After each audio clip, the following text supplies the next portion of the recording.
Xo'p, demak qoldi. Mana shu soddalashdi. Bu teng bo'ladi.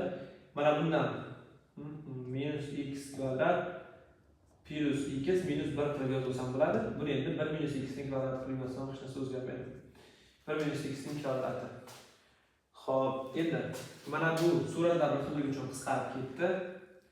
Bu yerda bu bilan mana bu qisqarib ketdi va natijada f x teng bo'ldi. Suratda 1 qoldi, markazda esa 1 minus x. Mendan mana shu funksiyani so'raydi. Shartida. Demak, bu javob 1 taqsim 1 minus x degan javob A javob bo'ladi.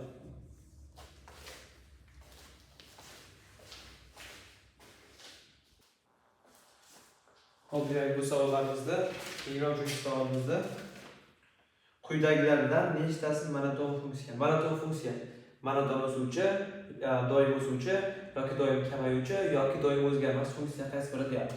Mana bu parabola, buni grafigi taxminan mana shu ko'rinishda bo'ladigan bo'lsa, bu hop minus cheksizligidan deylik 1 gacha kamayadi, 1 dan bu yog'iga esa kattalashib ketadi. Demak, bu monoton emas. Ya'ni 1 kamayib 1 o'syapti. Bu monoton funksiya deyilmaydi. Xo'p, bunga qarasak, bu endi x kvadrat plus y kvadrat teng, bu yerda qanday y kvadrat degan aslida bu aylanib tenglamasi, ya'ni bu funksiya emas. Funksiyani o'zi bo'ladimi? Demak, bu monoton emas. Xo'p, y teng 5 har qanday qiymatni qo'ysak ham bu doim o'zgarmaydi. Demak, bu monoton deb qarasak bo'ladi bunga. Xo'p, mana bu funksiya. Bu funksiya nima? Mana bu x minus 1 kvadrat ostida tezroq o'sadi. Ildizda x ga nisbatan. Demak, bu doim o'suvchi funksiya. Biz buni yana qayerdan bilsak bo'ladi? Yana biz bilishimiz mumkin bo'lgan narsa, buni xoslasini topaylik. Buni xoslasini topsam. Bu daraja 1 taqsim 2 bo'lsa, bu yerga tushadi. Bu 1 dan esa minus 1 taqsim 2, ya'ni x minus 1 ko'rinishida. Minus bu hop 1 taqsim 2 tushadi bu yerga. 1 taqsim 2 bu yerda x bo'lib qoladi. X minus 1 bunga nisbatan buni men hop hisoblaydigan bo'lsam, buni funksiyasi doim 0 dan katta bo'ladi. Xo'p, demak, to'g'ri javob bo'ldi 3. Bizdan nechtasi degan savolda nechtasi degan bittasi. Bu S javob bo'ladi. Xo'p, 26-savolimizga qarasak, mana shu funksiyaning aniqlanish sohasini toping. Xo'p, bu yerda biz e'tibor qaratishimiz kerak bo'lgan narsa mana bu. Ya'ni birinchi aniqlanish soha bu yerda turibdi. Keyingi aniqlanish soha mana bu yerda. Birinchi buni ishlasak. Mana bu butun qism x hop teng bo'lmasligi kerak 0 ga. Buning uchun mana bu har qanday sonning butun qismi. Demak, bunda 0 dan 1 gacha bo'lgan o'rinlar qabul qilinmaydi. Ya'ni bu minus cheksizligidan plus cheksizlikkacha qarab ketadi. Faqat bu to'plamdan men mana buni chiqarib tashlashim kerak. 0 bir o'rtasiga chiqarib tashlayman. Ayirib tashlayman. Xo'p, ya'ni mana bu ko'rinishda grafik tasvirlanishsa, mana bu yerda 0 bor, mana bu yerda 1 bor. Bu 1 dan katta bo'lgan sonlarni ham qabul qilish mumkin, 0 dan kichik bo'lgan sonlarni ham qabul qilish mumkin. Lekin 0 bir o'rtasidagi sonlarni qabul qilmaydi. Mana bu yerdagi sonlar qabul qilinmaydi hech qaysisi. Bo'lmasa mahraj 0 ga teng bo'lib qoladi. Xo'p, keyingi aniqlash soha mana bu yerda. Ya'ni kvadrat ostida x minus 2 bu yerdan x minus 1 katta yoki teng 0 bo'lishi kerak kvadratligi uchun, lekin mahrajda bo'lganligi uchun bu 0 ga teng bo'la olmaydi. Mana shuni ishlashim kerak. Xo'p, mana shu qilaman. Modulli tengsizlik mavzusi bu x teng 0, bu x teng 1. Buni intervallarga ajratmasam, bu yerda 0 bor, bu yerda 1 bor deyman. Mana bu birinchi holat, mana bu ikkinchi holat, mana bu esa bizdan uchinchi holat bo'ladi. Demak, birinchi holat minus cheksizlikdan 0 gacha bo'lgan sonlarni qo'yib ko'rishim kerak. Xo'p, minus cheksizlikdan 0 gacha bo'lgan sonni qo'ysam, manfiy minus 2.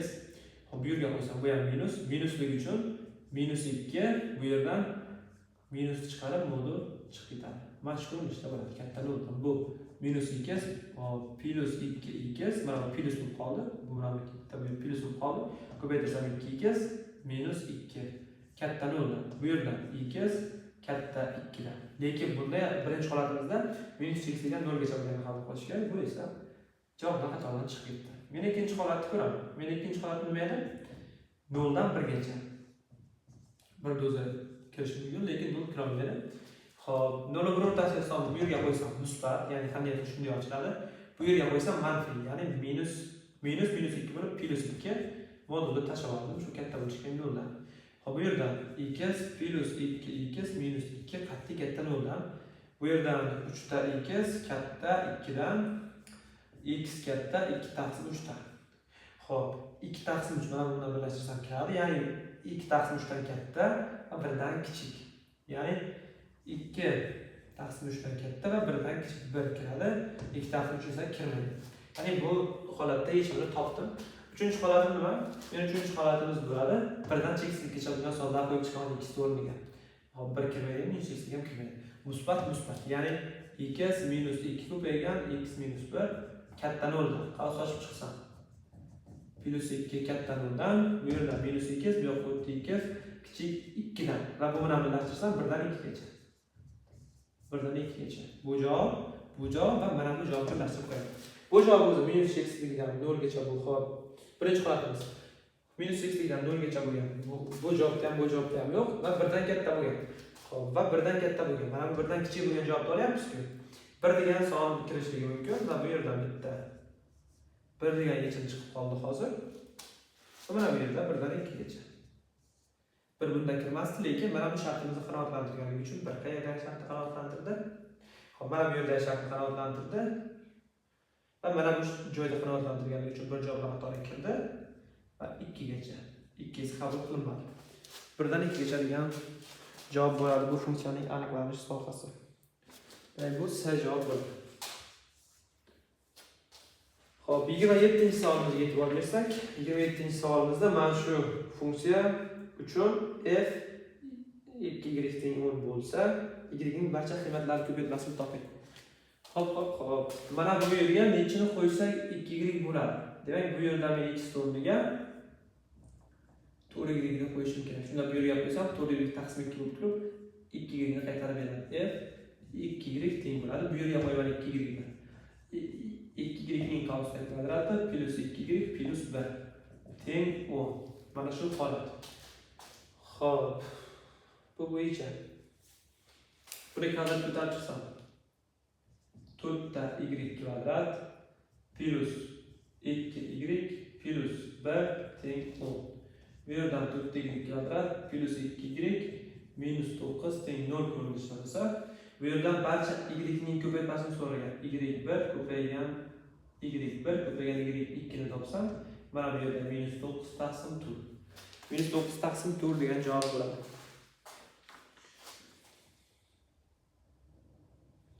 Minus 9 taqsim 4. Men shartlar qilib mana bu yer plus 1 emas, minus 1 ekan. Mana bu yerdan minus 1 bo'ladi. Shunda bu minus 9 emas, minus 11. Mana bu esa minus 11 taqsim 4 degan javob bo'ladi. Ya'ni bular y1 bilan y2 bo'ldi. y1 ko'paygan y2. Bu yer teoremasga ko'ra.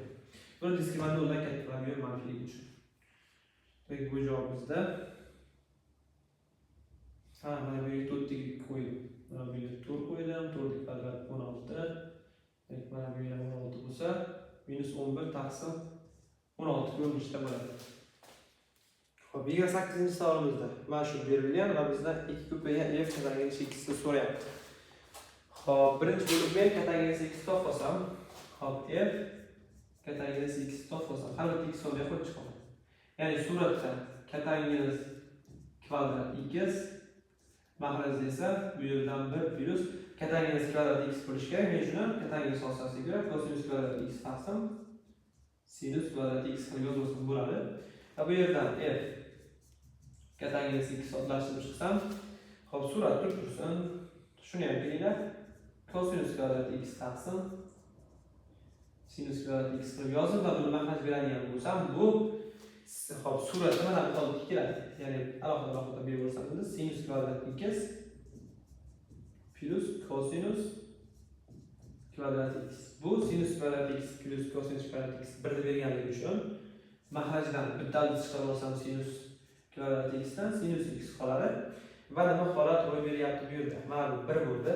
Demak, bu hop kosinus kvadrat x taqsim sinus kvadrat x. Hop, bu ko'ryaptimi? Yaxshi tepada mana bu yerni nom yetkazib yozing. Bu yer ko'rinmay qolsa. Demak, f kattaligimiz x teng bo'ladi. Hop, kosinus kvadrat x taqsim sinus kvadrat x. Hop, bu yerda mana bu birga teng bildik. 1 taqsim sinus x. Bu yerda bu chiqib ketadigan bo'lsa, kosinus kvadrat x ko'paygan. Hop, sinus x bo'lib qoladi va bu yerdan sinus kvadrat x bor edi. Bu bilan bu ketsa, demak bu kosinus kvadrat x taqsim sinus x ko'rinishida bo'ldi.